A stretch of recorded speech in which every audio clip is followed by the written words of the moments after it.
स्वयं विचार कीजिए। सामाजिक तौर पर कोई व्यक्ति सो रहा हो, क्या सोते हुए को सुनाई देता है? पहले तो ये बताओ, सोता हुआ व्यक्ति क्या सुन सकता है? नहीं सुन सकता। कोई व्यक्ति सो रहा है, आप उसका नाम लेकर उसे पुकारिए, यद्यपि वो सो रहा है तो सुन तो सकता नहीं, और वो जग कैसे गया? कैसे जग गया? या तो इस बात को स्वीकार करिए कि सोता हुआ व्यक्ति सुन सकता है, या फिर वो जगह कैसे?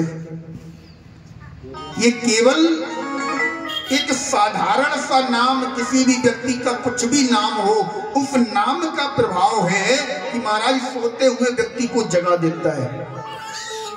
तो पर हमारे माधव का नाम, हमारे राम का नाम, राघव का नाम, इसका प्रभाव कितना होगा? महाराज इसका प्रभाव इतना है, स्वयं ब्रह्मा विष्णु महेश नहीं जानते कि राम के नाम का प्रभाव कितना है। एक बार एक व्यक्ति कहीं से संतों के डेरे में फंस गया।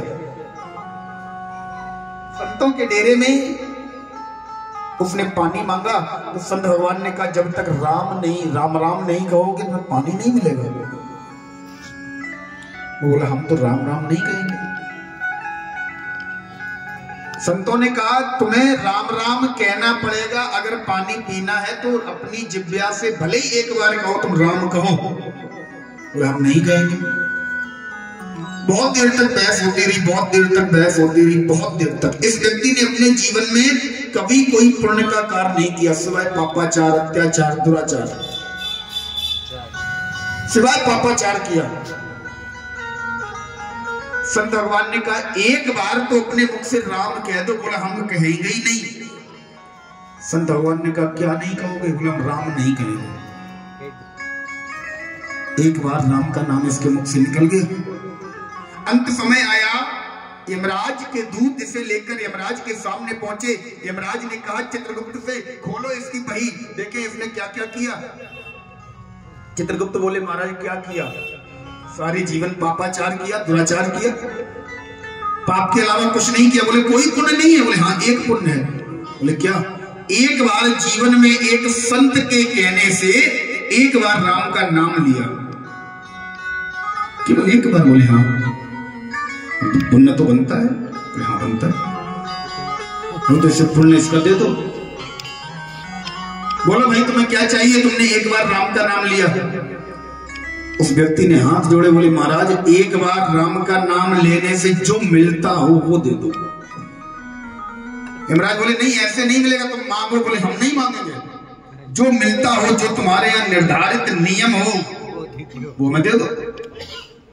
कि हमारे यहाँ कोई नियम निर्धारित नहीं है। बोले, नहीं, मुझे जो निर्धारित हो, राम के एक बार राम का नाम लेने का फल क्या है वो तो बताओ। यमराज बोले, ये तो देखो हमें नहीं पता। बोले, तो किसे पता है? बोले, ब्रह्मा जी को पता होगा। गए ब्रह्मा जी के पास, इस व्यक्ति को भी ले गए, ब्रह्मा जी से पूछा। बोले, ब्रह्मा जी एक बार राम का नाम लेने का क्या फल है? ब्रह्मा जी बोले, हमें नहीं पता। फिर किसे पता होगा? बोले, भोले बाबा दिन रात राम राम राम राम दिन रात करते रहते हैं, दिन रात राम राम राम राम। बोले, भोले बाबा को पता होगा। ये व्यक्ति बोला, देखो हम जाने वाले अब कहीं नहीं है, हमें यमलोक में हमारा हिसाब हो रहा है, हमारा फल हमें यमलोक में ला कर दो, हम कहीं नहीं जाएंगे।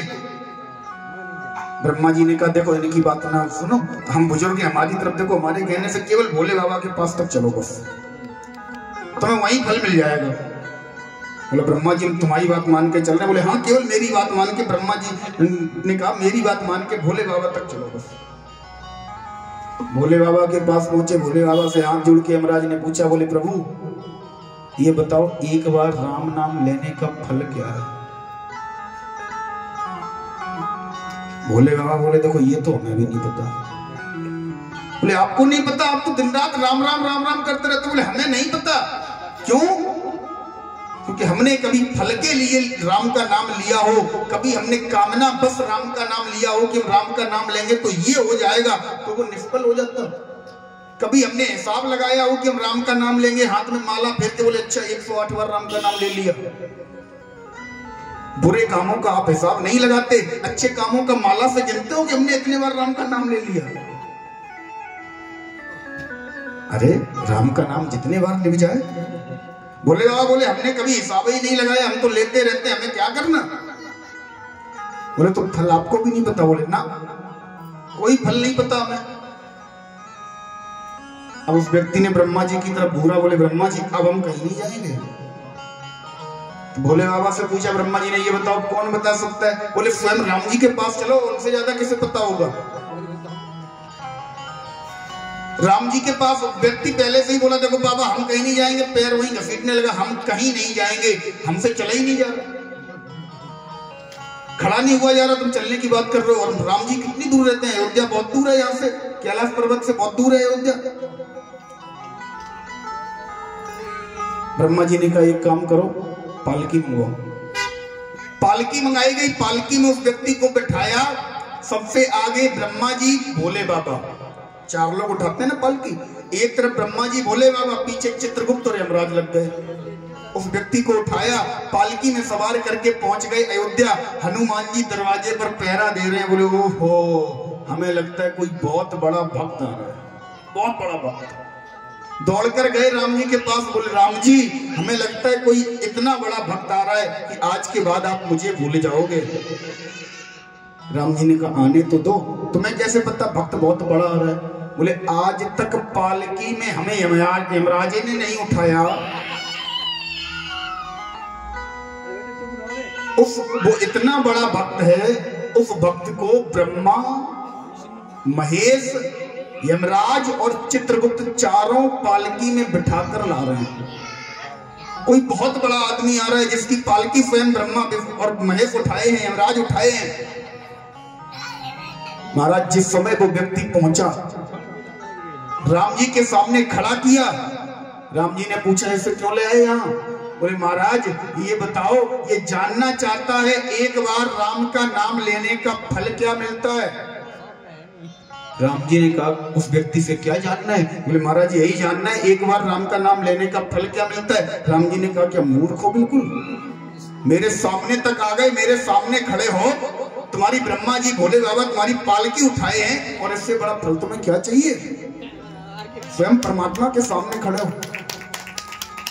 तुम्हारा एक बार राम लेने का, एक बार राम नाम लेने का फल ये साधारण नहीं मिलता। उस व्यक्ति ने राम नाम लिया कब था, कब लिया? जब संत भगवान ने कहा नहीं एक ही बार तुम राम नाम ले दो। उस व्यक्ति के राम नाम कहने से उसे ये फल नहीं मिला, उस राम नाम कहलवाने में एक संत की तपस्या जुड़ी हुई है, एक संत का उद्देश्य जुड़ा हुआ है, एक गुरु की अभिलाषा जुड़ी हुई है कि मैं अगर अपने बच्चे को, अपने शिष्य को एक बार राम भी कहलवा दूंगा तो इसका उद्धार हो जाएगा। ऐसे दिन रात आप जपते रहो। जिस समय सती मैया का बिछोह भोले बाबा से हुआ, किसने मिलवाया? राम जी सबसे पहले गए, बोले भोले बाबा आप विवाह कर लो, विवाह के लिए मान जाओ। राम जी कौन है? भोले बाबा के इष्ट, भोले बाबा के गुरु। और जिस समय राम जी का और सीता जी का वियोग हुआ उस समय किसने मिलवाया? हनुमान जी महाराज ने। हनुमान जी कौन है? बोले जय जय जय हनुमान गोसाई, जय जय जय हनुमान गोसाई, जय जय जय हनुमान गोसाई, जय जय जय हनुमान गोसाई।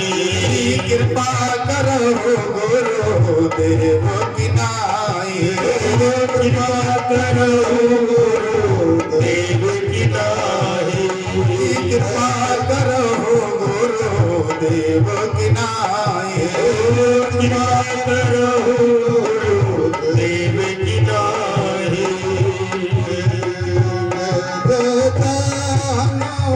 मन गोसाई, जय जय जय हनुमान गोसाई, कृपा करो गुरुदेव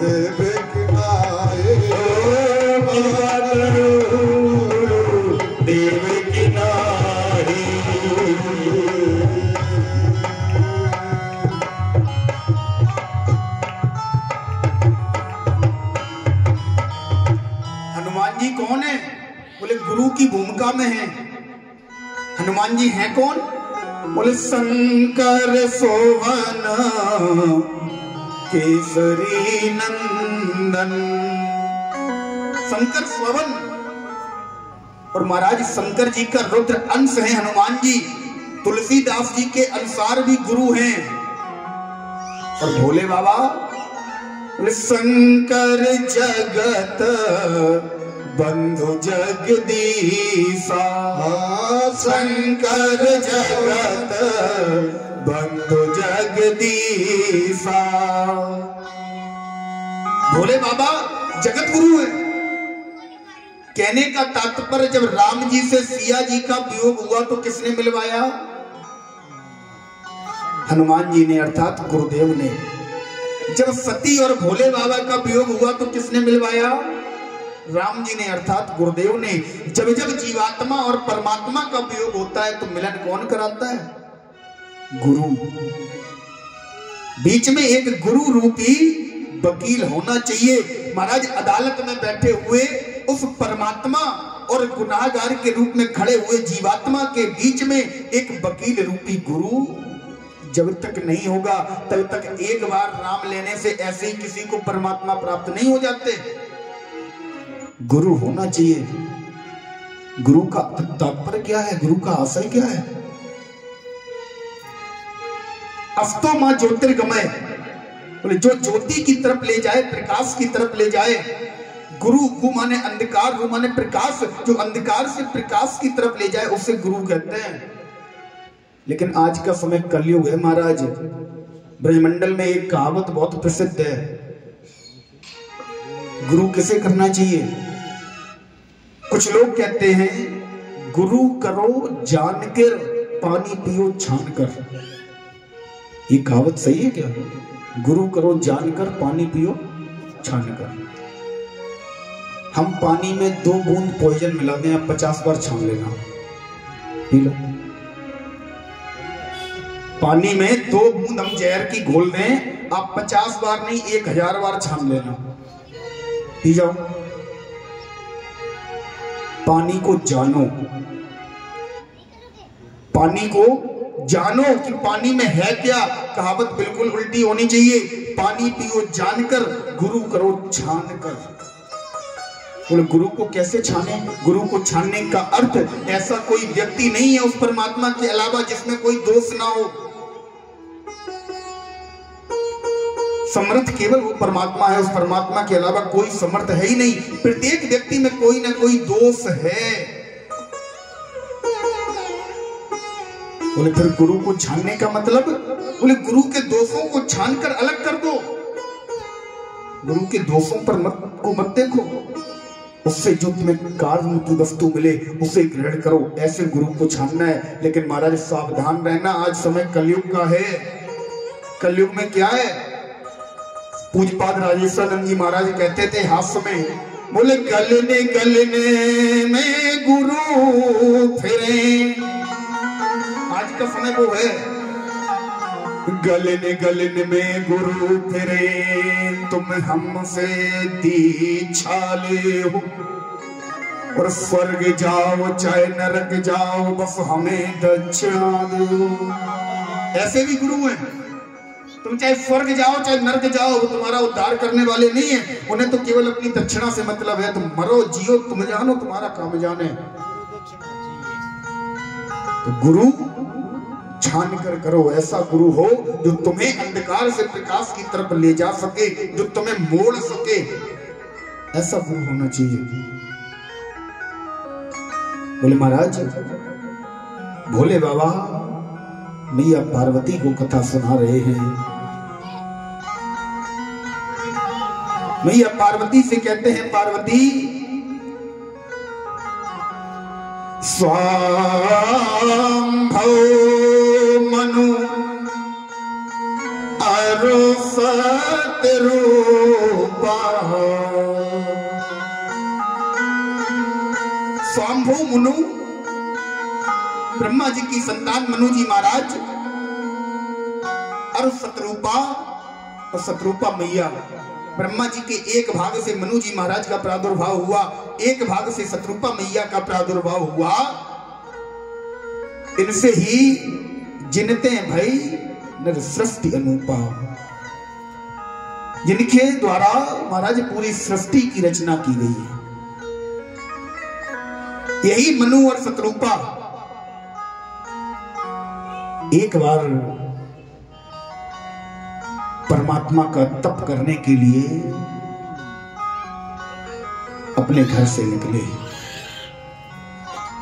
इतना कठोर तप किया, इतना कठोर तप किया, गोस्वामी बाबा लिखते हैं बरस सहस 10 ठाड़े दो।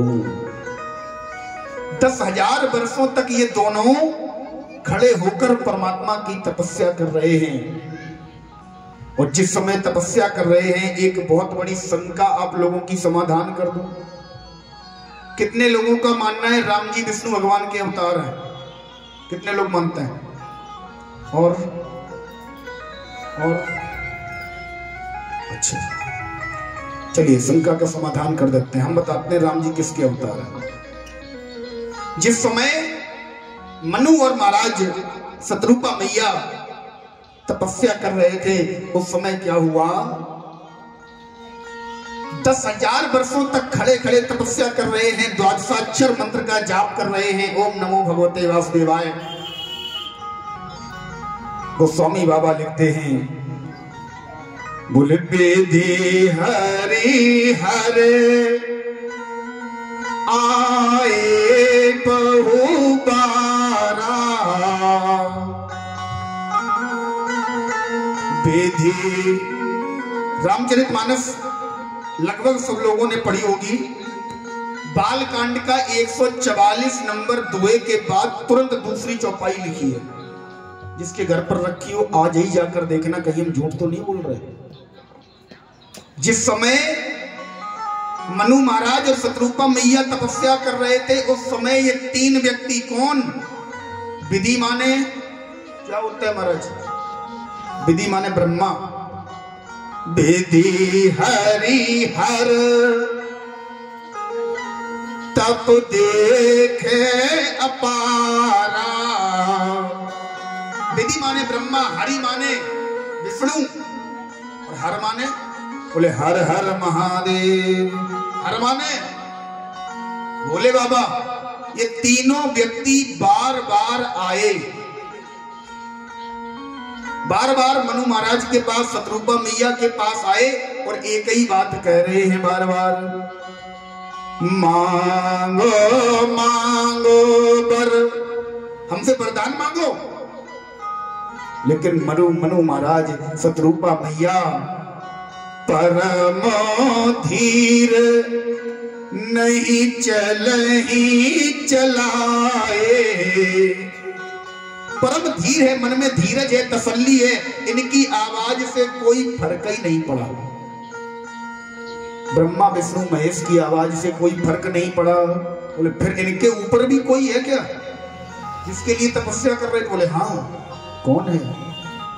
तपस्या करते रहे, ब्रह्मा विष्णु महेश बार बार आए। फिर अचानक एक दिन क्या हुआ? बोले मांगो मांगो बर भई नव पानी। मांगो मांगो बर नव पानी। मांगो मांगो बर भई नव पानी। मांग मांग बर नव पानी। परमा गभीर कृपा व्रत सानी। परमा गभीर कृपा व्रत सानी। मांगो मांगो वर भई नव पानी। मांगो मांगो वर नव पानी। मांगो मांगो वर। क्या हुआ?